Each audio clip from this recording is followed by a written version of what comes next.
Welcome to UG entrance examination batch 24/7। आज का session बहुत बहुत ज़्यादा इंपॉर्टेंट होने वाला है क्योंकि आज के इस वीडियो सेशन में हम कवर करने वाले हैं कंप्लीट राइटिंग सेक्शन को। आप लोग ये सोच रहे होगे CUET का चैनल है but we are covering class 12 syllabus. There is a reason behind it that so many students जो 12th की प्रिपरेशन कर रहे हैं और 12th के साथ साथ CUET की प्रिपरेशन कर रहे हैं। अगर आप ये सिर्फ एक सिंगल वीडियो देख लेते हो तो आपका पूरा राइटिंग सेक्शन कंप्लीट हो जाएगा। In future, I'll be coming up with the complete literature section also and the complete reading section also. So don't worry for that. वो अगर वीडियोस आप देख लेंगे तो आपको काफ़ी ज़्यादा हेल्प मिलने वाला है। अच्छा, सेशन को स्टार्ट करने से पहले आपको एक चीज़ ज़रूर बताते चल रही हूँ कि अगर आप CUET की प्रिपरेशन कर रहे हैं और अगर आप ये चाहते हैं कि आपकी प्रिपरेशन बेस्ट ऑफ बेस्ट तरीके से हो और आपका बोर्ड्स और CUET दोनों ही मैनेज हो जाए तो आपके लिए अड्डा 24/7 has come up with a batch. उस बैच में आपके पास दोनों का मर्ज प्रिपरेशन है। तो आपको करना क्या है, अपने फ़ोन में अड्डा 24/7 की ऐप डाउनलोड करनी है और अंडर ग्रेड एग्जाम सेलेक्ट कर लेना है फॉर CUET। जैसे ही आप अपने किसी भी कोर्स के लिए जाओगे, अगर ह्यूमैनिटीज़ के हो तो ह्यूमैनिटीज़ के लिए जाओगे, आर्ट्स वाले के लिए, साइंस वाले साइंस के लिए जाएंगे, कॉमर्स वाले कॉमर्स के लिए जाएंगे। So once you will go inside it, है ना, आपको यहाँ पर आपके सारे बैचेस मिल जाएंगे। इवन इंग्लिश और GD का बैच अलग से है। तो आपको ये वाला बैच लेना है CUET टॉपर्स बैच, जिसमें हम 12th और CUET मर्ज करवा के पढ़ा रहे हैं। तो आपको टेंशन लेने की जरूरत नहीं है कि आप दोनों को साथ में कैसे प्रिपेयर करो। इसमें आपको लाइव सेशंस मिलेंगे, अगर आप लाइव नहीं देख पाते हो तो आपको रिकॉर्डेड मिल जाएंगे। इसके साथ साथ आपको यहाँ पर जो किताबें हैं वो भी मिल रही हैं, टीचर्स के हैंड रिटन PDF नोट्स भी मिल रहे हैं। आपको पूरा कॉन्सेप्ट पढ़ने की जरूरत नहीं है, टू द पॉइंट चीजें पढ़िए। क्वेश्चन से प्रैक्टिस करनी है, क्वेश्चन की प्रैक्टिस करनी है आप लोगों को, तो ई बुक्स में से आप प्रैक्टिस क्वेश्चंस ले सकते हैं। स्पीड और एक्यूरेसी बढ़ाने के लिए आपके पास मॉक टेस्ट यहाँ पर अवेलेबल है, डाउट सेशंस अवेलेबल हैं आपके पास, आप कोई भी डाउट पूछ सकते हो अपना। और साथ ही साथ में आपके लिए यहाँ पर हमने काउंसलिंग सेशंस भी रखे हुए हैं। आप देख सकते हो ये पूरा का पूरा बैच है जो कि जल्द ही लाइव क्लासेस इसमें चल रही होंगी। आप इस बैच में एनरोल करिए। बैच है 5999 का, बट आपको एक कोड बता रही हूँ जिससे आपको ये बैच थोड़ा सा लेस प्राइसेस के मिल जाएगा, and that will be this Y484। आप ये यूज़ करें, इस्तेमाल करें, और जैसे ही आप ये कोड इस्तेमाल करेंगे आप देख सकते हैं यहाँ पर ये जो बैच है आपका, can you look at this batch of 5999 will be of 4979 rupees, यानी कि आपको लगभग 1000 के आसपास का डिस्काउंट यहाँ पर मिल जाएगा। So as you can see here, but remember this code. आप इससे बुक्स भी ले सकते हैं अड्डा की, मॉक टेस्ट भी ले सकते हैं अड्डा के, और नॉर्मल बैचेस भी ले सकते हैं। Now let us move ahead with the preparation of your concept, जो कि हम लोग यहाँ पर पढ़ने के लिए बैठे हैं, that is your writing section part. और अगर आप इसको देखेंगे तो मैंने यहाँ पे आपका नोटिस राइटिंग कवर किया है। नीचे आप थोड़ा सा जाएंगे तो नोटिस राइटिंग के साथ साथ मैंने इन्विटेशंस कवर किए हैं, फॉर्मल और इनफॉर्मल इन्विटेशंस दोनों हैं, उनके रिप्लाईज भी हैं। फिर आप नीचे जाएंगे थोड़ा सा और तो आपको यहाँ पर रिपोर्ट राइटिंग भी मिल जाएगी और आपका आर्टिकल राइटिंग भी आपको मिल जाएगा। अच्छा, पहले क्या होता था, आपका जब अभी तक एग्जाम हो रहा था तो उसमें दो तरीके के क्वेश्चंस आते थे। एक आता था शॉर्ट आंसर राइटिंग और एक आता था लॉन्ग आंसर राइटिंग। लेकिन इस बार जो आपका राइटिंग सेक्शन है उसमें शॉर्ट लॉन्ग नहीं किया गया, सारे क्वेश्चंस को 5 मार्क्स का ही रखा गया है, बट वर्ड लिमिट्स को बढ़ा घटा दिया गया है। आप नोटिस राइटिंग करेंगे तो भी आपको 5 मार्क्स मिलेंगे, इन्विटेशन करेंगे तो भी 5 मार्क्स मिलेंगे, अगर आप आर्टिकल राइटिंग करते हैं, रिपोर्ट राइटिंग करते हैं तो भी आपको 5 मार्क्स मिलेंगे।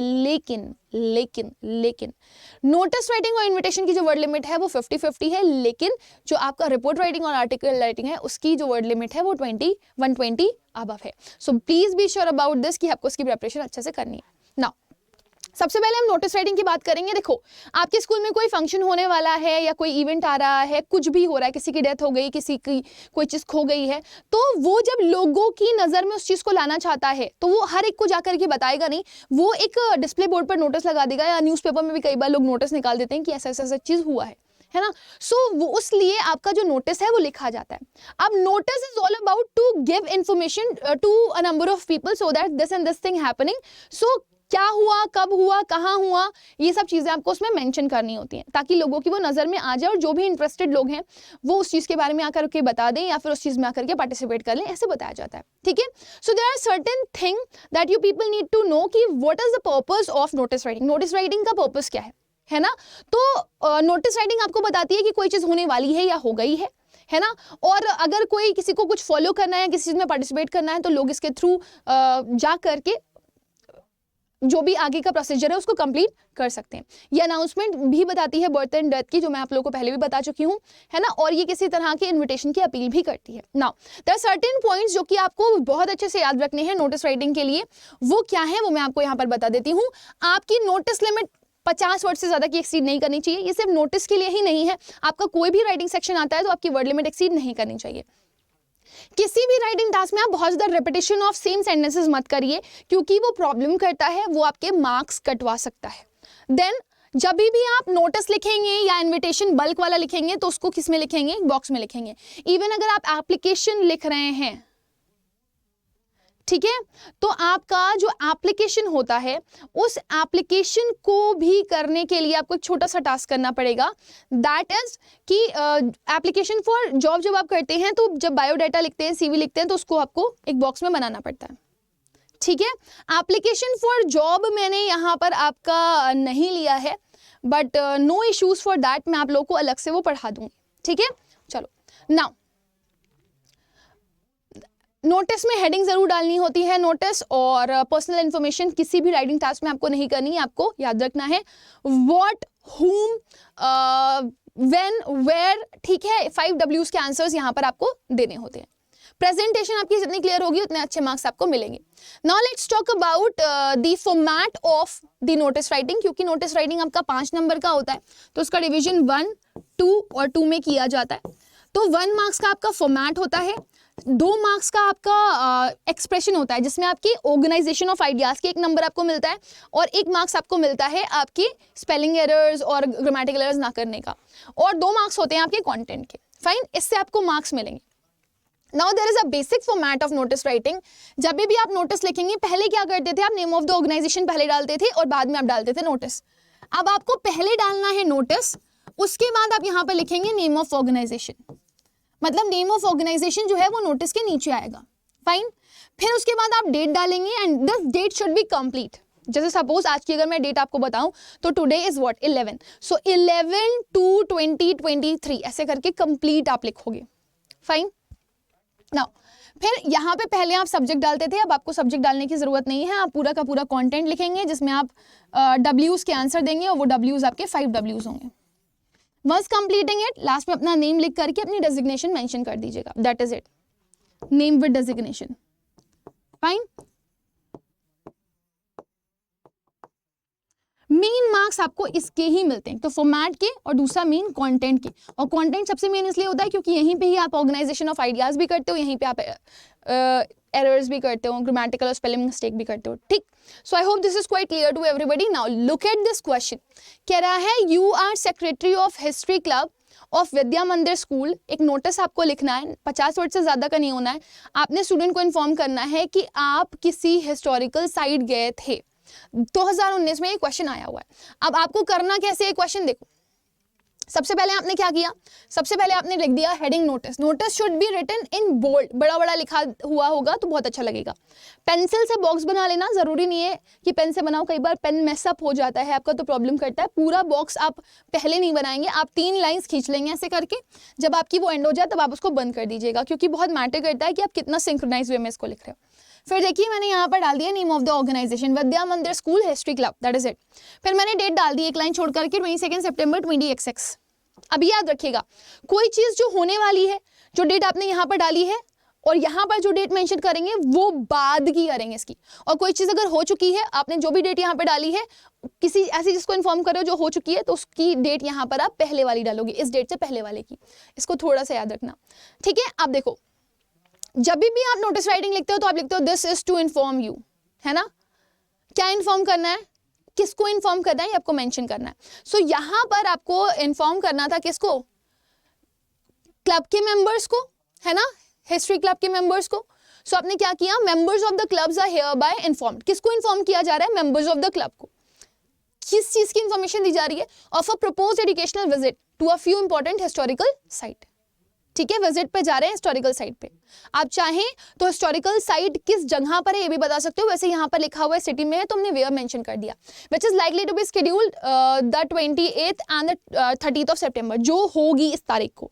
28 और 30 दे दिया, यहाँ 22 लिखा है, 28-30 तारीख को आप करवा रहे हो क्योंकि फ्यूचर इवेंट है। तो आपने क्या क्या बता दिया, whom, what, when and where, ये 4 चीजें बता दी। 5वां W देखिए, क्यों लिख रहे हो आप ये, why you are writing this, वो आपने मेंशन कर दिया। Interested member are required to pay इतना रुपए, रुपीज, ये रुपीज है, क्वेश्चन मार्क नहीं है। Inclusive of transport and snacks during the 0 period to the undersigned by 25th of September। अब जिस भी डेट पर आप जा रहे होगे उससे पहले ही तो पैसा जमा करवाओगे, तभी तो आप प्लानिंग प्रॉपर्ली कर पाओगे, है ना। तो ऐसे ऐसे करके लिख देना थोड़ा सा एक्स्ट्रा। अब यहाँ पर आपने जिस भी बंदे ने ये नोटिस लिखी थी, यहाँ पे किसने बोला था, सेक्रेटरी ने बोला था ना, सेक्रेटरी का नाम नहीं दिया था, फेक नाम डाल दोगे, सेक्रेटरी फेक नाम डाल करके लिख देना history club, this is designation. यहाँ पे नाम मेंशन नहीं है, आप नाम मेंशन कर देना कोई भी फेक, राधा, चुन्नी, मुन्नी या फिर जो भी व्हाट्सएवर, जो भी आपको नाम अच्छा लग रहा है आप डाल सकते हो, थोड़ा सा अच्छा डाल दोगे तो बेहतर रहेगा। सो आई होप ये क्लियर हो गया। इतना आप कर देते हैं बिना किसी एरर के, बिना किसी मिस्टेक के, तो आपको मार्क्स मिल जाएंगे। मैक्सिमम चीजें अगर आप क्वेश्चन से उठा लोगे तो और भी अच्छी चीज है, जो क्वेश्चन में दिया गया है उसको लिखना बहुत ज्यादा जरूरी है। फाइन, चलिए अब आगे बढ़ते हैं हम लोग हमारे इन्विटेशंस पे। इन्विटेशंस आपके 2 पार्ट में कवर किया जाएगा, फॉर्मल और इनफॉर्मल इन्विटेशन। फॉर्मल इन्विटेशन भी आपके मल्टीपल पार्ट्स में डिवाइड किया जाता है, इनफॉर्मल इन्विटेशन का रिप्लाई भी आप करते हो। सो लेट अस सी फॉर्मल इन्विटेशन आपको क्या बताता है। फॉर्मल इन्विटेशन क्या होता है, पहले तो इन्विटेशन समझो क्या होता है। आपने देखा होगा आपके घर पे, मतलब जैसे मान लो किसी की शादी, आपके पड़ोस वाले अंकल की बेटी की शादी हो रही है, बेटे की शादी हो रही है, उसका बर्थडे है ना, या फिर कोई छोटा मोटा इवेंट है, कोई पास हो गया तो उसके लिए एक पार्टी ऑर्गेनाइज करी जा रही है, तो लोग इन्विटेशन लिखते हैं। जब बहुत सारे लोगों को बुलाना होता है ना, तो कार्ड में छपवा देते हैं। जब नॉर्मल लोगों को, घर वालों को बुलाना होता है तो वैसे ही फोन करके बोल देते हैं कि आ जाइएगा, है ना। तो पहले नहीं फोन वोन होते थे, तो लोग क्या करते थे, लेटर पत्र लिख देते थे, खुद चले जाते थे घर बुलाने के लिए। सो अभी आपको इसके हिसाब से लिखना है, या तो ये लेटर में होगा या फिर ये एक कार्ड में होगा। सो कब कार्ड में होता है, कब लेटर में होता है, वो भी हम डिस्कस करेंगे, लेकिन पहले याद रखिए invitation are of 2 type. First one is formal and the another one is informal. Formal औपचारिक, इनफॉर्मल अनौपचारिक। फॉर्मल इन्विटेशन आप उनको लिखते हो जब आप बल्क में लिख रहे होते हो या किसी ऐसे पर्सन को लिख रहे होते हो जो अथॉरिटी होता है ना, जैसे कि स्कूल की प्रिंसिपल को, किसी चीफ गेस्ट को, ऐसे वाला। इनफॉर्मल इन्विटेशन जो जान पहचान वाले आपके लोग होते हैं ना, और जो बहुत ही नियर डियर वन होते हैं, जिनको, जो आपके क्लोज रिलेटिव्स होते हैं, उनको आप लिखते हो, है ना। वैसे फॉर्मल इन्विटेशन में भी आप क्लोज रिलेटिव्स को बुलाते हो, लेकिन ये जब बड़ी इवेंट हो जाती है तब आप बुलाते हो। सो फॉर्मल को डिवाइड किया गया है 2 पार्ट में, एक तो कार्ड वाला और दूसरा लेटर वाला।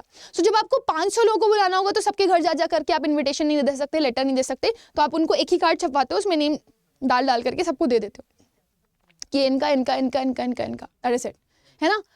तो ये बल्क में जो इन्विटेशन है वो किसी बड़े इवेंट के लिए लिखा जाता है, और जो आपका लेटर में इन्विटेशन जाता है फॉर्मल वाला, वो किसी स्पेशल गेस्ट को या वीआईपी को लिखा जाता है। ठीक है, अगर किसी को चीफ गेस्ट के तौर पर बुला रहे हो तो उसे लेटर स्पेशल भेजोगे, राइट।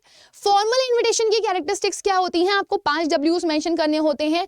कौन पार्टी थ्रू कर रहा है, कहां कर रहा है, कब कर रहा है, क्या है पार्टी का मेन पर्पस और किसके लिए है। ठीक।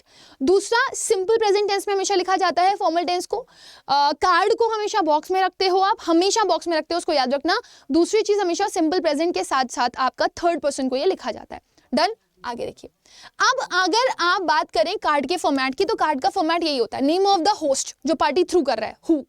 फिर एक आप स्टैंडर्ड एक्सप्रेशन लिखते हो, request the benign presence of your company, request the pleasure of your company, that is it. एक कोई भी लाइन लर्न कर लो, उसको लिख देना एज इट इज छाप करके, request the pleasure of your company, request the benign presence of your company, that is it. ये लाइन रट लो। फिर आप लिखोगे क्यों कर रहे हो, why the party is, purpose क्या है, शादी है, बर्थडे है, ठीक है, कोई इनॉग्रेशन है, व्हाट्सएवर। ऑनरी का नेम लिख दो, किसके लिए हो रहा है। अब देखो, इनवाइट जिसके लिए हो रहा होता है, या तो बर्थडे होगी, या तो एनिवर्सरी होगी, या तो शादी होगी, है ना। लेकिन इनॉग्रेशन होगा तो किसके लिए इनॉग्रेशन हो रहा है ये नहीं बताते हो, किस चीज का इनॉग्रेशन हो रहा होता है ये बता देते हो। फिर आता है आपका कब हो रहा है, डे, डेट और टाइम। फिर आप बताते हो जगह, किस जगह पर है। कुछ एक्स्ट्रा अगर आपको लिखना हो कि चीफ गेस्ट आ रहे हैं तो वो मेंशन कर सकते हो, है ना। कुछ स्पेशल चीज आपको मेंशन करनी है तो वो मेंशन कर सकते हो, लेकिन बेसिक फॉर्मेट यही है। लास्ट में आप लिखते हो रिस्पॉन्ड इफ यू प्लीज, ये फ्रेंच वाला वर्ड है, ठीक है। रिस्पॉन्ड इफ यू प्लीज करने के लिए, क्योंकि देखो जिसको भी आप लेटर लिख रहे हो तो 500 लोगों की आपने खाना बनवाया, लेकिन आए आपके यहाँ पे 200 लोग, तो आपको थोड़ा सा एस्टिमेशन मिल जाता है कि कौन कौन आपके यहाँ आ रहा है, तो फिर वो पता चल जाता है, जिससे आप अपना थोड़ा हिसाब किताब मैनेज कर लेते हो। सो जब आप RSVP लिखोगे तो जो भी बंदा पार्टी होस्ट कर रहा होगा उसका यहाँ पर एड्रेस, फोन नंबर डाल दोगे ताकि वो आपको कनेक्ट कर सके। कभी कभी ऐसे भी होता है ना, जंगलों में लोग होटल बुक कर लेते हैं, वहां पर शादियां होती है, फिर रास्ता नहीं मिल रहा होता तो वो किसको कॉल करेगा, तो आपको ही कॉल करेगा। फाइन। अब देखो, एक क्वेश्चन उठा लेते हैं। Your sister Nivedita is going to marry Akhilesh. आपकी सिस्टर की शादी अखिलेश से हो रही है, जो कि mister and Mrs SM Joshi का बेटा है।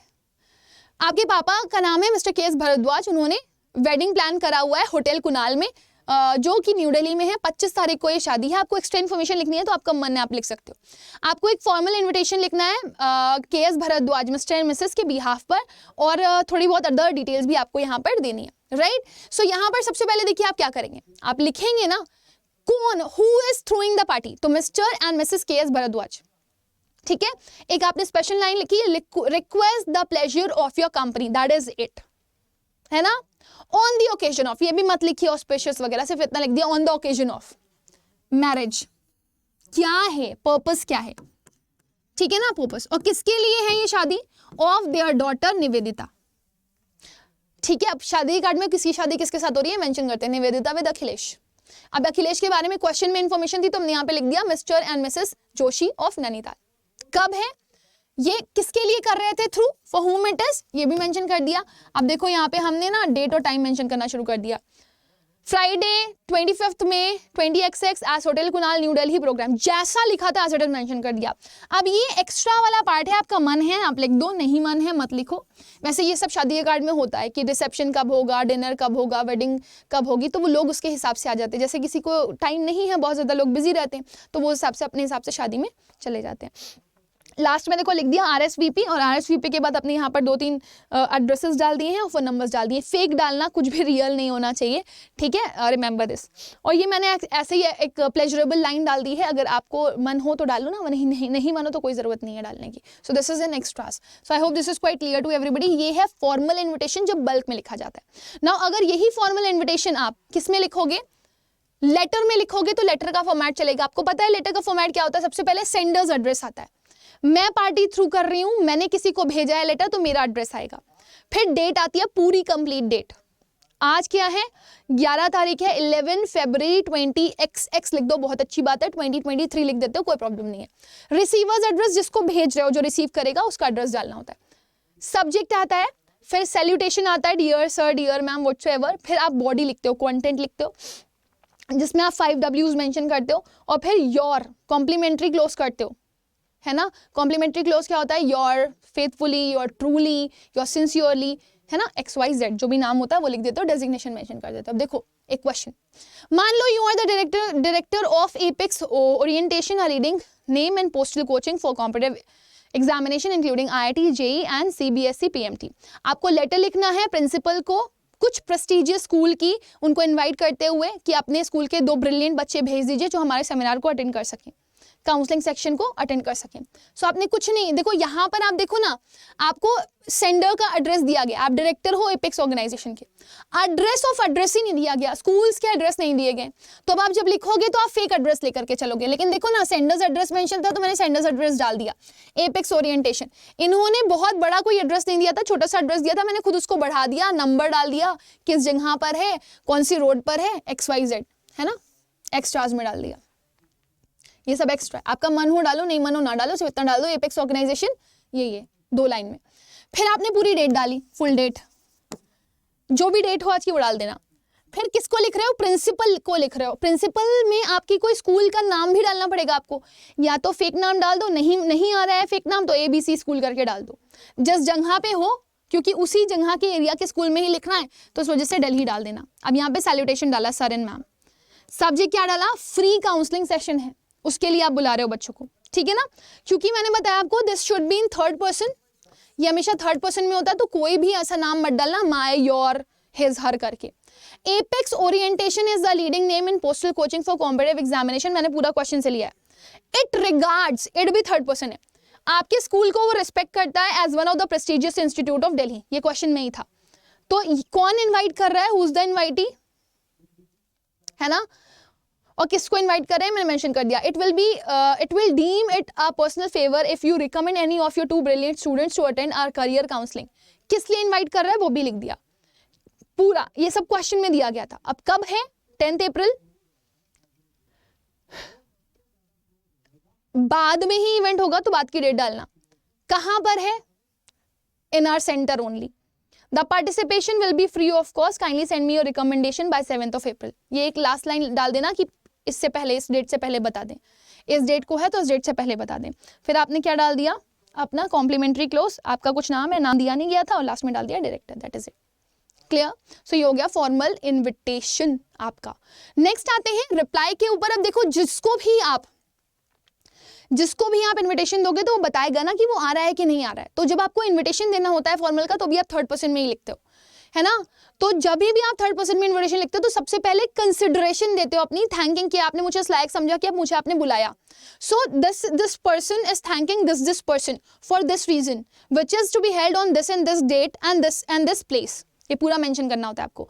फिर आप लास्ट में बताते हो कि आप एक्सेप्ट कर रहे हो उसको या डिनाई कर रहे हो। अगर एक्सेप्ट करते हो तो अपनी खुशी जाहिर करते हो, अगर डिनाई करते हो तो अपना दुख जाहिर करते हो, रीजन बताते हो कि किस लिए नहीं आ पा रहे हो। तो दोनों में ही होता है, या तो एक्सेप्ट करोगे या तो डिनाई करोगे। अब आपका क्या रहेगा पैटर्न, सिंपल ऐसे देख लो, Mr X and Mrs Y thanks to Mr Y and Mrs Y for this kind invitation to, किस चीज के लिए, and has great pleasure in accepting or feeling sorry for not attending, something like that mention कर दोगे आप।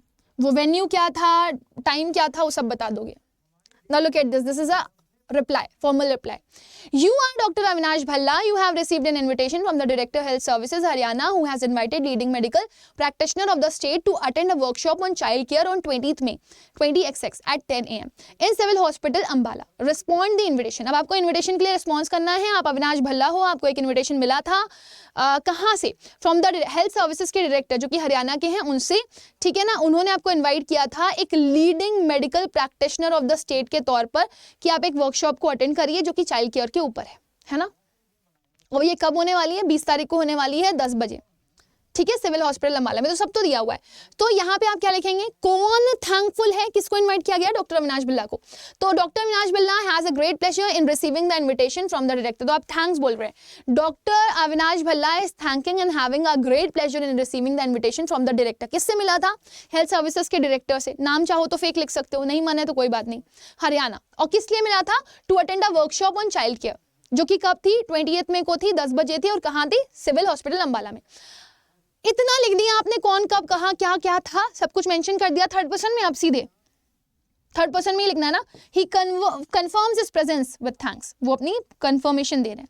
और अगर नहीं कंफर्म कर रहे होते, इनविटेशन इन्होंने बोला ना, ये तो नहीं बोला हाँ ये में लिखना है या ना में लिखना है, तो बोलते थे he is unable to attend the session because he is busy in some other schedule, ठीक है। सो आप ये भी लिख सकते हो, रीजन दे देना बस, लास्ट में Avinash Bhalla, date, that is it, and. Next देखिए, इनफॉर्मल इनविटेशन, कम गैदरिंग के लिए अड़ोस पड़ोस वाले जो होते हैं उनके लिए लिखते हो। इसको भी लेटर में ही लिखते हैं, सेंडर्स एड्रेस डालते हैं, डेट डालते हैं, डेट में ईयर जरूरी नहीं है मेंशन करना। इसके अलावा आपने रिसीवर्स एड्रेस नहीं डालना होता, और डियर करके नाम डालते हो आप, ठीक है। फिर कंटेंट डालते हो और सीधे अपना एंड कर देते हो कॉम्प्लीमेंट्री क्लोज से, योर अफेक्शनेटली, योर लविंगली, ऐसे करके। सो इनफॉर्मल इन्विटेशन पर्सनल ओकेजन्स के लिए दिए जाते हैं अपने रिलेटिव्स और फ्रेंड्स को। इसमें आप 1st पर्सन और 2nd पर्सन भी यूज कर सकते हो, कोई प्रॉब्लम नहीं है। टोन इनफॉर्मल रहेगी, कोई प्रॉब्लम नहीं है, मतलब बहुत स्पेसिफिक टू द टोन नहीं होना होता कि ऐसे करके बोलोगे, बहुत फर्म रहोगे चीजों, नथिंग लाइक दैट, है ना। देखो ये देखो, look at this, sender's address, date, year is not necessary, salutation दे दोगे डियर प्लस नेम से, बॉडी लिखोगे, कॉम्प्लीमेंट्री क्लोज, और फिर लास्ट में कॉम्प्लीमेंट्री क्लोज में अपना नेम डाल दोगे। तो look at this is the whole format of content. ये तो सब समझ में आ गया ना। You will be glad to learn that, तुम्हें खुशी होगी ये जानते हुए कि सच एंड सच रीजन की वजह से हम such and such thing plan कर रहे हैं, I am going to organise this, ठीक है ना। और मुझे बहुत खुशी हो रही है, अपनी खुशी दिखाओगे कि मैं आपको इन्वाइट करते हुए बहुत ही खुश हूँ इस ओकेजन में, जो कि इस दिन हो रहा है और इस जगह पे हो रहा है ना।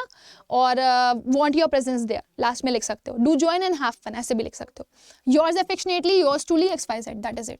ये मेन कंटेंट है आपका जिसको आपको ध्यान रखना है। देखिए अब क्वेश्चन देखिए, कह रहा है आप अंकित वर्मा है, your friend from Malaysia staying in a hostel. एक आपका फ्रेंड है जो कि हॉस्टल में टिका हुआ है मलेशिया के, आपको इनवाइट करना है दिवाली सेलिब्रेशन के लिए उसको अपने घर पे, रेजिडेंस पे।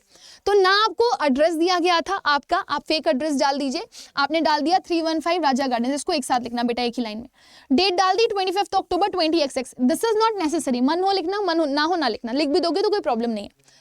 देखो यहाँ पे मैंने रिसीवर्स एड्रेस नहीं डाला ना, ठीक है, फिर मैंने लिख दिया डियर सुरु नायक, नाम नहीं दिया गया था मेरे दोस्त का, फेक नेम मैंने लिख दिया है ना, तो फेक नेम आपको भी लिखना है, डियर XYZ, तो फेक नेम डाल दो, ज्यादा बेटर है। यू नो दैट, अब देखो सेकंड पर्सन यूज कर सकते हो, कोई प्रॉब्लम नहीं है। तुमको पता है दिवाली पास आ रही है और हम जो है दिवाली पे एक छोटी सी पार्टी ऑर्गेनाइज कर रहे हैं। So you know that Diwali the festival of light is approaching, it gives me great pleasure to invite you to Diwali celebration at my residence. घर पे ही था ना, तो आपने अपने मन से ये नहीं डाला कि आप अलग जगह कर रहे हो, जो क्वेश्चन में दिया गया था वो मेंशन कर दिया। यहाँ पे मैं डेट डालना भूल गई हूँ, आप डेट डाल देना which is on this and this date, है ना। क्योंकि डेट मैंने इसलिए नहीं डाला ना, दिवाली जिस दिन पड़ेगी उसी दिन आपका पार्टी होगा, तो आप मेंशन कर दो, ज्यादा बेटर रहेगा। We shall have great fun, हम मजे करेंगे। Do join us for the puja and Diwali celebration also. Your sincerely मत ही डालना, तो ज्यादा बेटर है। योर्स लविंगली या फिर yours affectionately, affectionately is the best word for informal, ठीक है। अंकित वर्मा ये नाम दिया गया था, तो उस नाम को चेंज मत करना, क्लियर। अब इनफॉर्मल का रिप्लाई भी इनफॉर्मल होता है, आपको जरूरी नहीं है यहाँ पर आप फर्स्ट पर्सन से स्टिक रहो, सेकंड पर्सन और थर्ड पर्सन का आप इसमें यूज करते हो, चिल्ल टोन में लिखते हो, कोई दिक्कत नहीं होती, और आप कोई भी टेंस इस्तेमाल कर सकते हो, सिंपल प्रेजेंट टेंस की जरूरत नहीं होती। अब इसको भी आप लेटर में ही लिखेंगे, सेंडर्स एड्रेस डालेंगे, डेट डालेंगे, वही डियर होस्ट करके डालेंगे। अब यहाँ पर आप मेंशन करेंगे, मुझे खुशी हो रही है कि तुमने मुझे इस पार्टी में इनवाइट किया। अब आई और यू का यूज कर सकते हैं आप इसमें, है ना। उसके बाद आप बोलेंगे कौन सा फंक्शन था, कब था, कहाँ था, मेंशन कर दिया। उसके बाद बोलेंगे कि आप आ रहे हो या नहीं आ रहे हो। नहीं आ रहे होगे तो रीजन दे देना, आ रहे होगे तो खुशी जाहिर कर देना, दैट इज इट, ठीक है। योर्स अफेक्शनेटली XYZ, जो भी इन्वाइट है। आपको यहाँ पे बोला गया आप मनोज हो, मिनी हो, you have been invited to attend a birthday party of your closest friend, respond to the invitation. आपका नाम मनोज या मिनी है, आपको इनवाइट किया गया है बर्थडे पार्टी के लिए आपके क्लोजेस्ट फ्रेंड्स की, तो आपको रिस्पॉन्ड करना है इस इनविटेशन पे। क्लोजेस्ट फ्रेंड मतलब इनफॉर्मल इनविटेशन। एड्रेस नहीं दिया गया था, फेक एड्रेस डाल दिया। डेट डाल दी, पूरा मन नहीं हो मत डालना। डियर सुची, नाम नहीं दिया गया था फ्रेंड का, तो आपने झूठा नाम डाल दिया। मेरे को तुम्हारा इनविटेशन मिला तुम्हारी बर्थडे पार्टी के लिए, जो कि इतने इतने दिन पर है। अब यहाँ पे जो डेट डाल रहे हो उसके बाद ही होगी, है ना, और इस जगह पर है, एट होटल जनपद। ये सब फेक मैंने डाला है, आप भी फेक डाल सकते हो अगर नहीं दिया गया हो तो। मैं बहुत खुश हूँ तुम्हें ये बताते हुए कि मैं आ रही हूँ, I will be there with my old friends, okay, so I would like to confirm my participation. मैं नहीं आ रही हूँ बिकॉज मेरे को समर वेकेशन मनाने कहीं और जाना है। दोनों ही आपके पास हैं रीजंस, इसमें भी दिया नहीं गया था, सिर्फ ये दिया गया था रिस्पॉन्ड करना इनविटेशन से, तो अगर जो मन हो वो करना। Looking forward to the momentous occasion with love Manoj and Mini, that is it, ठीक है। सो ये हो गया आपका फॉर्मल एड्रेस का रिप्लाई। क्लियर है इतना सभी लोगों को, समझ में आ गया। अब हम बढ़ेंगे हमारे नेक्स्ट टास्क पर। आपको ऑप्शन में आएगा आर्टिकल राइटिंग और रिपोर्ट राइटिंग में कोई एक करने के लिए। एप्लीकेशन भी आएगा, एप्लीकेशन में अलग से करवा दूंगी आप लोग को, application for job and application for job के अलावा आपका लेटर टू एडिटर, दोनों ही करवा दूंगी। अभी आप आ जाओ यहाँ पर रिपोर्ट राइटिंग पे। रिपोर्ट दो तरह की आप बनाते हो, रिपोर्ट राइटिंग दो तरह की आप बनाते हो, या तो न्यूज़पेपर के लिए लिखते हो या तो मैगजीन के लिए लिखते हो, तो दोनों ही हम करेंगे। तो रिपोर्ट कुछ हुआ, समथिंग हैपेंड, तो उसकी पूरी डिटेल में आप मेंशन करते हो, क्या हुआ, कैसे हुआ, कब हुआ, कहाँ हुआ, यू मेंशन एवरीथिंग, है ना। सो किसी भी चीज की आप रिपोर्ट तैयार करते हो कि जो भी चीजें हो रही हैं वो कैसे कैसे कैसे कैसे हुई, है ना। मार्क्स आपको टाइटल के लिए मिलेंगे, टाइटल के नीचे उनका बायलाइन लिखते हो, रिपोर्टर का नेम लिखते हो। कंटेंट के लिए मिलेंगे, और कंटेंट में भी आपका ऑर्गेनाइजेशन ऑफ आइडियाज और एक्सप्रेशन जो है आपका वो बहुत मैटर करता है।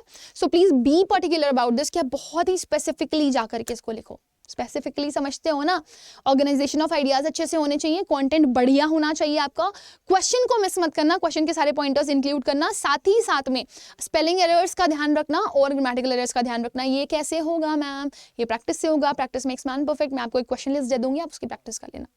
डन, चलो। अब देखो मैंने यहाँ पे दोनों में डिफरेंस लिख दिया है कि किस तरीके से दोनों डिफरेंट होते हैं।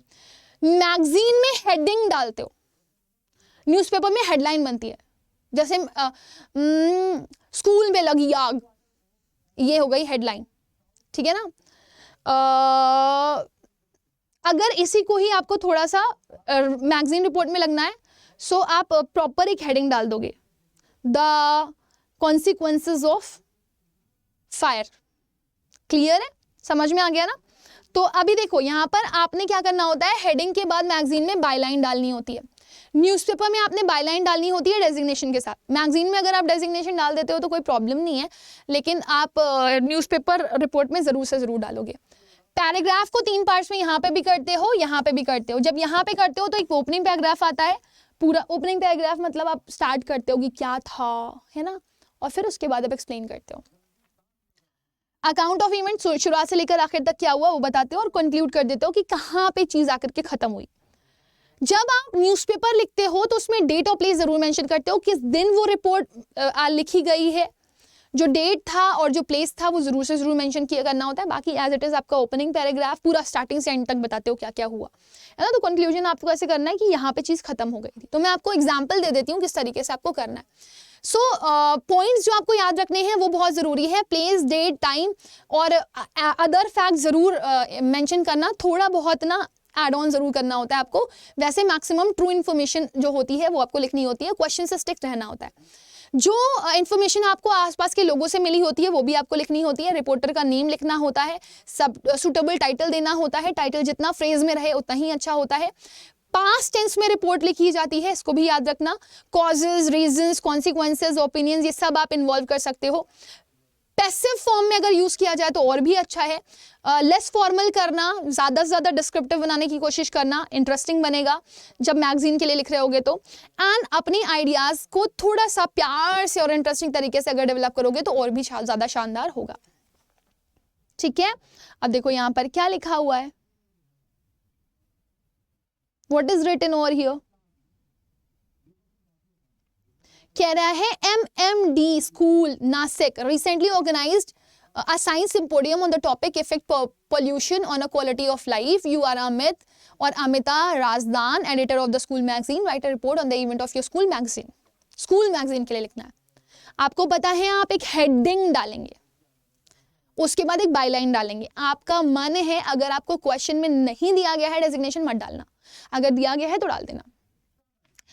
आपने एक हेडिंग डाली प्यारी सी, report on science symposium held at, किसके ऊपर रिपोर्ट तैयार कर रहे हो, साइंस सिंपोजियम के ऊपर, जो कि कहाँ हुआ था, MMD स्कूल नासिक में। आपका नाम क्या है, जो भी नाम है, लड़कियां होंगी तो अमिता, लड़के होंगे तो Amit.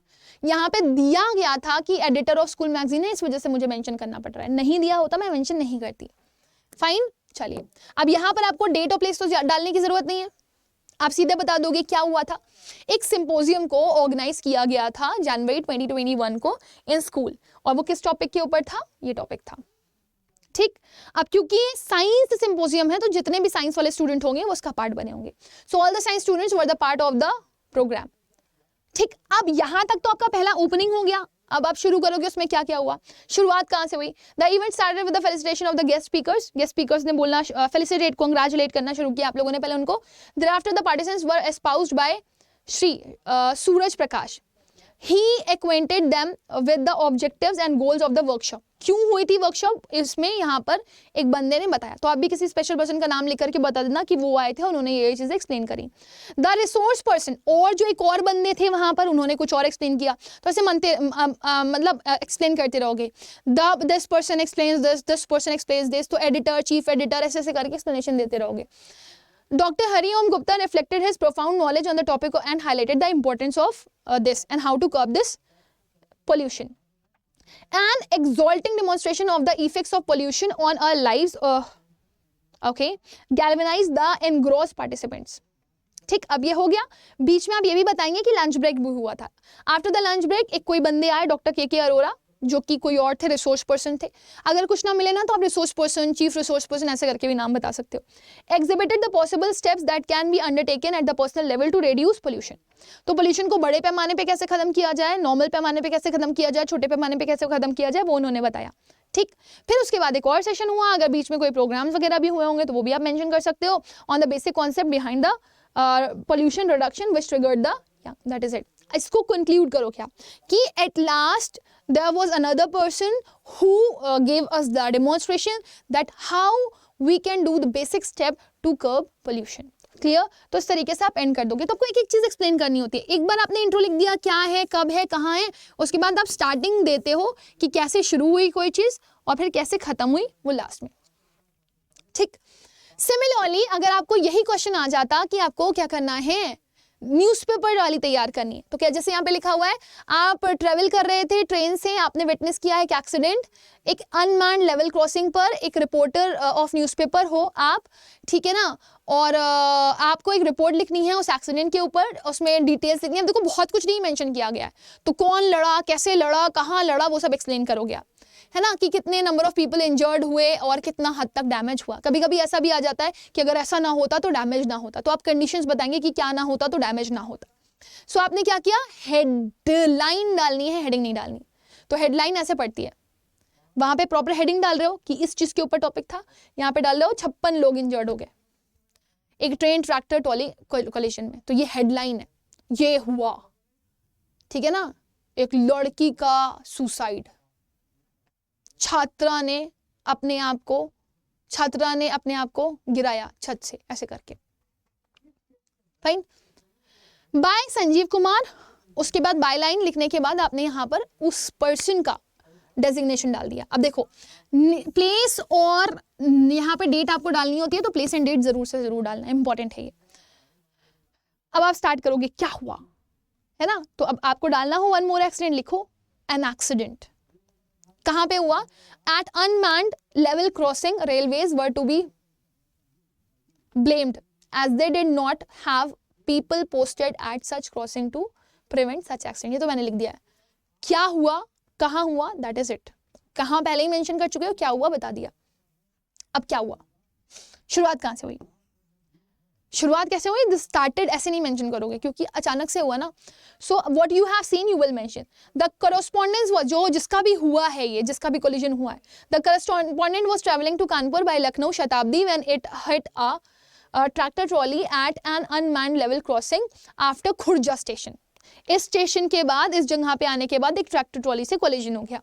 The train driver was handicapped due to the heavy fog. अब यहाँ पे बताया गया कि वो ब्रेक नहीं लगा पाया, इनएक्टिव हो गया था क्योंकि सुबह का टाइम था, फॉग बहुत ज्यादा था। The train stopped and relief measures were undertaken by passengers. हल्का सा लड़ने के बाद ट्रेन रुक गई, जितने भी लोग जख्मी हुए थे उनको उनकी जगह पर पहुंचा दिया गया, राइट।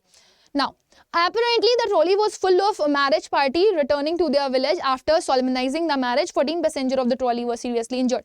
किसको कौन कौन घायल हुआ, किस किस को हॉस्पिटलाइज किया गया, क्या कोई डेथ भी हुई है वो भी मेंशन कर देना, बच्चे भी थे उनको भी चोट लगी है भी मेंशन कर देना। मतलब जो आपको एक्स्ट्रा इन्फॉर्मेशन आपको लग रहा है आप डाल सकते हो, आप डाल देना, जो नहीं भी मेंशन है यहाँ पे। The tractor and trolley was smashed beyond repair. इतनी बुरी तरीके से, इतनी बुरी कंडीशन है। लोगों के हालात भी बताओगे आप, जो व्हीकल्स टकराए हैं उनके भी हालात बताओगे। इतनी बुरी तरीके से चकनाचूर हुई है कि उनका इलाज होना मुश्किल ही है, मतलब रिपेयर होना मुश्किल ही है। द लोकल एडमिनिस्ट्रेशन, अब देखो लास्ट में कंक्लूजन क्या हुआ, अब ये सब इवेंट हो गया है, अब सरकार का क्या रूल है। तो जो लोकल एडमिनिस्ट्रेशन है उसने अनाउंसमेंट किया है कि वो कंपनसेशन देगी जिन भी लोगों का नुकसान हुआ है। The train resumed it's journey. अब ट्रेन वापस कब चलेगी, 3 घंटे बाद, ये भी आपको बताना पड़ेगा क्योंकि आप न्यूज़पेपर लिख रहे हो, तो वो लोग भी तो परेशान होंगे ना जो ट्रेन में ट्रेवल कर रहे होंगे। सो इस तरीके से आपकी जो रिपोर्ट है कंप्लीट हो जाएगी। बहुत अमेजिंग है, सिर्फ आप स्टार्टिंग करके, इंट्रो करके कि क्या हुआ, थोड़ा बहुत एक्सप्लेन करके उसके बारे में सीधे नीचे आ जाओ कहाँ से कहाँ पर खत्म हुआ, दैट इज इट। तो ये तो हो गई आपकी रिपोर्ट राइटिंग। अब एक और इंपॉर्टेंट पार्ट आता है यहाँ पे आर्टिकल राइटिंग का, जो बहुत अहम है। आर्टिकल कुछ भी दिया जा सकता है आपको और आपसे बोला जाता है इसके ऊपर लिखो, राइट एनीथिंग, ठीक है। तो जब भी आप आर्टिकल लिखते हो आपको बहुत ज्यादा ध्यान रखना होता है कि आपको कोई भी इशू दिया जाएगा, कोई भी सब्जेक्ट दिया जाएगा और आपसे बोला जाएगा please do write it on this, इसके ऊपर कुछ लिखिए, you have to write something on this, fine, समझ में आ गया ना। तो आपने क्या करना है, आपने लिखना है उसको। अब आपको मार्क्स किस किस चीज के लिए मिलेंगे, आपको 5 नंबर का है, ये 5 नंबर का रिवीजन ही ऐसे, 1 मार्क्स फॉर्मेट का, 2 मार्क्स कंटेंट के, 2 मार्क्स आपके एक्सप्रेशन के, organisation of ideas, spelling error और ग्रामेटिकल एरर। फॉर्मेट, टाइटल डालना है और राइटर का नाम डालना है। एक टाइटल डालोगे आप, कुछ दोगे, जैसे पोल्यूशन है ना, या फिर वुमेन एम्पावरमेंट, कुछ तो होगा टाइटल, फ्रेज में लिखना है। कंटेंट और एक्सप्रेशन, इनके मार्क्स मिलने हैं आपको। देखिए पॉइंट्स जो याद रखने, एक अच्छा कैची टाइटल डालना है, बहुत बड़ा नहीं होना चाहिए, ठीक है, बार बार वर्ड्स का रिपीटिशन नहीं करना, अपने आइडियाज को बहुत स्ट्रांगली एक्सप्रेस करना है, ठीक है। लिंकिंग वर्ड्स को यूज कर सकते हो, आपको काफी ज्यादा हेल्प मिलेगी। अगर आप पैराग्राफ्स को चेंज कर रहे हो तो हर पैराग्राफ में एक नई चीज लिखो, उसी से रिलेवेंट होनी चाहिए बट कुछ नया होना चाहिए, है ना। जैसे आप पोल्यूशंस बता रहे हो, जैसे सपोज आपको बोला गया किसी पोल्यूशन के बारे में लिखना है ना, तो आप बताओगे, हर जगह पर एक नया लाइन इंक्लूड करोगे। तो what is pollution, what is pollution and कौन कौन से तरह के पोल्यूशंस होते हैं। सेकंड, किस वजह से पोल्यूशंस हो रहे हैं। थर्ड लाइन में पोल्यूशन से ओवरकम कैसे किया जाए, या पोल्यूशन को रोका कैसे जाए। ठीक है, तो आप इस तरीके से लिखोगे। पैसिव वॉइस का यूज कर सकते हो, ह्यूमर, इमोशनल, जो लैंग्वेज आपको लिखनी हो आप लिख सकते हो, लेकिन अपना जो कंक्लूजन करना वो स्ट्रॉन्ग पॉइंट से करना, और 2-3 हैंडी कोटेशंस लर्न कर लो जिनको आप लिख सकते हो। United we stand, divided we fall, ऐसे करके 2-3 quotations. Impossible itself says I am possible, इस तरह के कोटेशंस आप हैंडी ले सकते हो। So look at this. This is the question which is based on article writing. This is super duper awesome. Here it is written that advertisement have become a big business. They are promoted by celebrities drawn from various fields like film, sports, etc., leaving their influence on all people, especially the young. Write an article in 150 words the impact of advertisement on younger generation. अब देखो, कुछ आपको अलग से लेने की जरूरत ही नहीं थी, आपको किस पे लिखना था, एडवर्टीजमेंट के इम्पैक्ट्स के ऊपर लिखना था ना। तो impact of advertisements on younger generation, है ना, ये आपने डाल दिया क्या, अपना टाइटल। अब आप शुरू करो। आप चाहो तो इस तरीके से भी इसको कंटिन्यू कर सकते हो। एडवर्टीजमेंट्स क्या होते हैं, इन्हें कौन करता है, राइट, मेंशन कर दिया पहले पैराग्राफ में। फिर दूसरे पैराग्राफ में आपने मेंशन कर दिया कि कैसे वो यंगर जनरेशन के ऊपर इफेक्ट डाल रहा है, अच्छा डाल रहा है कि बुरा डाल रहा है, राइट। थर्ड, अगर एडवर्टीजमेंट होने भी चाहिए तो वो किस तरह से होने चाहिए, और क्यों वो यूथ के जरिए कुछ बेटर कर सकते हैं या खराब कर सकते हैं, ये मेंशन कर दो कंक्लूजन करते हुए। ठीक, एक छोटा सा स्टेप, एक बहुत बड़ा स्टेप होता है मैनकाइंड के लिए, तो वो यहां पर आप डाल सकते हो। सो द एडवर्टीजमेंट इंडस्ट्री, अब देखो कहां से शुरू हो रहा है ये। एडवर्टीजमेंट इंडस्ट्री बहुत बड़ा प्रभाव डाल रही है यंगर जनरेशन के ऊपर।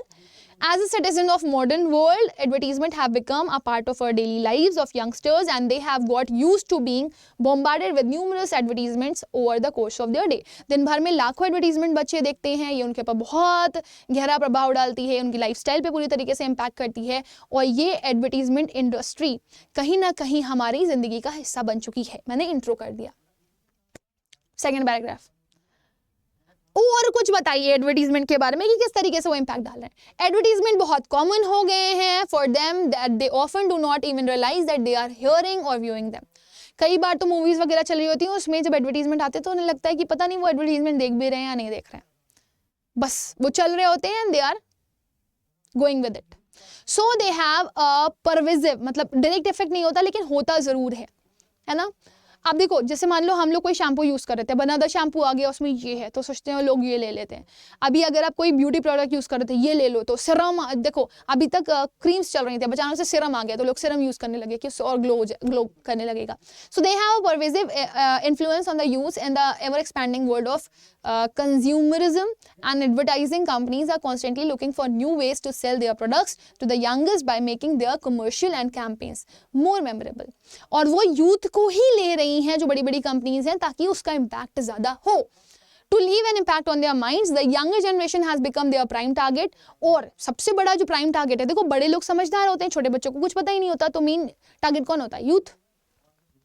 And before an increased avenues at their disposal, therefore companies spend enormous amount of money, इसीलिए बहुत सारा पैसा खर्च करती हैं, एक बार पैसा खर्च करती हैं फिर खूब सारा कमाती हैं वो।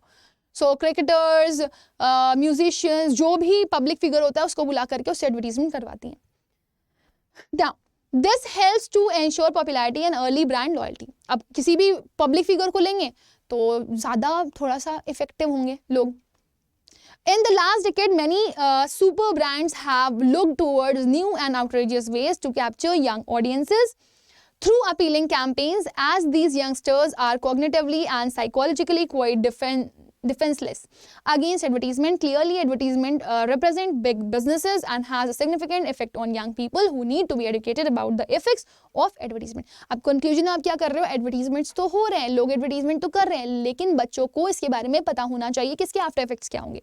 This will prove to be helpful in mitigating the harmful effect of advertising on youngster. So इससे थोड़ा बहुत हेल्प होगी कि एटलीस्ट उनको किसी भी गलत तरह के एडवर्टीजमेंट से बचाया जा सकता है। सो अपनी कंक्लूजन कर दिया। इस तरीके से आपका जो ये वाला पार्ट था वो एंड हो गया। अब मैं यहाँ पर आप लोग को एक क्वेश्चन दे करके जा रही हूँ आर्टिकल राइटिंग के ऊपर, आप प्लीज इसे प्रैक्टिस करिएगा। मैंने वैसे ये लिखा हुआ है, मैं आपको पीडीएफ प्रोवाइड कर दूंगी, लेकिन आप खुद से भी इस टॉपिक की प्रैक्टिस करिएगा। मैं अभी आपको इसलिए पढ़ा नहीं रही। यहाँ पे मैंने 150 to 200 वर्ड लिखा है, बट ये 120 to 150 वर्ड के बीच में ही आपके एग्जाम में पूछा जाएगा। ठीक, क्वेश्चन है, as compare to the older generation the youth of today are greatly inclined to pursue adventures activities either for money or for fun. There is a latest craze for joining reality shows, rafting, rock climbing, mountaineering. Write an article in words on which life you would prefer, safe or adventurous. अगर आप पिछली generation से अभी की generation देखें तो आजकल के बच्चे जो है बड़े एडवेंचरस हो गए हैं, उन्हें क्रिएटिविटी पसंद है, वो नया कुछ करना चाहते हैं और वो पब्लिक फिगर बनना चाहते हैं, वो अपना नाम कमाना चाहते हैं। तो आपको क्या लगता है, क्या ज़्यादा लाइफ अच्छी होती है? क्या आप एक सेफ लाइफ जीना चाहते हो या फिर आप एक एडवेंचरस लाइफ जीना चाहते हो? तो अगर आप सेफ लाइफ जीना चाहते हो तो आप सेफ वर्ड का भी इस्तेमाल कर सकते हो। Safety helps us to grow more, ठीक है। या फिर अगर आप एडवेंचरस होना चाहते हो तो जियो, जिंदगी एक ही है ना, इस तरीके से आप लिखोगे। तो आप बताओगे क्या फ्यूचर जनरेशन में नहीं, मतलब आप इंट्रो करोगे पहले कि क्या है ये, what is this topic about, then you will tell how adventures helps us to grow, है ना। फिर आप कंक्लूजन करोगे, but adventure should be done in a very proper manner. और अगर आप सेफ्टी पे लिख रहे हो तो आप सेफ्टी को अच्छे से एक्सप्लेन कर लोगे, वहाँ पे आप फैमिली की इंपॉर्टेंस दिखा दोगे, है ना। सो इस तरीके से आपको अपना पूरा का पूरा आर्टिकल लिखना है। हालांकि मैं ये दे दूंगी ताकि आपको रेफरेंस मिल जाए, बट इस काम को आप जरूर से जरूर करिएगा। Now with this my dear student, I have come to the end of the session. I believe कि आपको पूरा का पूरा सेशन अच्छा समझ में आया होगा। There are 2 task which are left, दो टास्क हैं जो आपके बच गए हैं। That is your application for job and the letter to editor. वो भी मैं आप लोग को करवा दूंगी practice in 1 session. I will complete it. चीज़ का थोड़ा सा ध्यान रखना बेटा, इसको पढ़ जरूर लेना, इंपॉर्टेंट है। और अगर फिर से बोल रही हूँ, हम CUET की प्रिपरेशन कर रहे हैं तो अड्डा 24/7 की ऐप डाउनलोड करिए, स्टोर पे जाइए, वहाँ जा करके CUET का टॉपर्स बैच आया है उसे ले लीजिए और अच्छे से मेहनत करके पढ़ाई करिए। Y484 कोड यूज़ कर लीजिएगा, जिससे आपको मैक्सिमम टू मैक्सिमम डिस्काउंट मिल जाएगा। वर्क हार्ड, स्टडी हार्ड, ये मत सोचिए CUET में आपके 12th के मार्क्स का कोई वैल्यू नहीं है। CUET में अगर आप अच्छा स्कोर करना चाहते हैं तो आपका अल्टीमेटली 12th में अच्छा स्कोर करना पड़ेगा। 12th में अच्छा स्कोर करते हो मतलब पढ़ाई अच्छे से करिए, तो डोमेन अच्छे से प्रिपेयर कर लो। लैंग्वेज आपका आना है, इंग्लिश में लिटरेचर तो आना नहीं है, बट इसका मतलब ये नहीं है कि आप लिटरेचर पढ़ेंगे नहीं। आप अपना कॉन्फिडेंस बूस्ट करना चाहते हैं तो 12th में अच्छे मार्क्स जरूर से जरूर लेकर के आइए। Now with this my dear student, we have come to the end of the session. Bye, take care and God bless you all.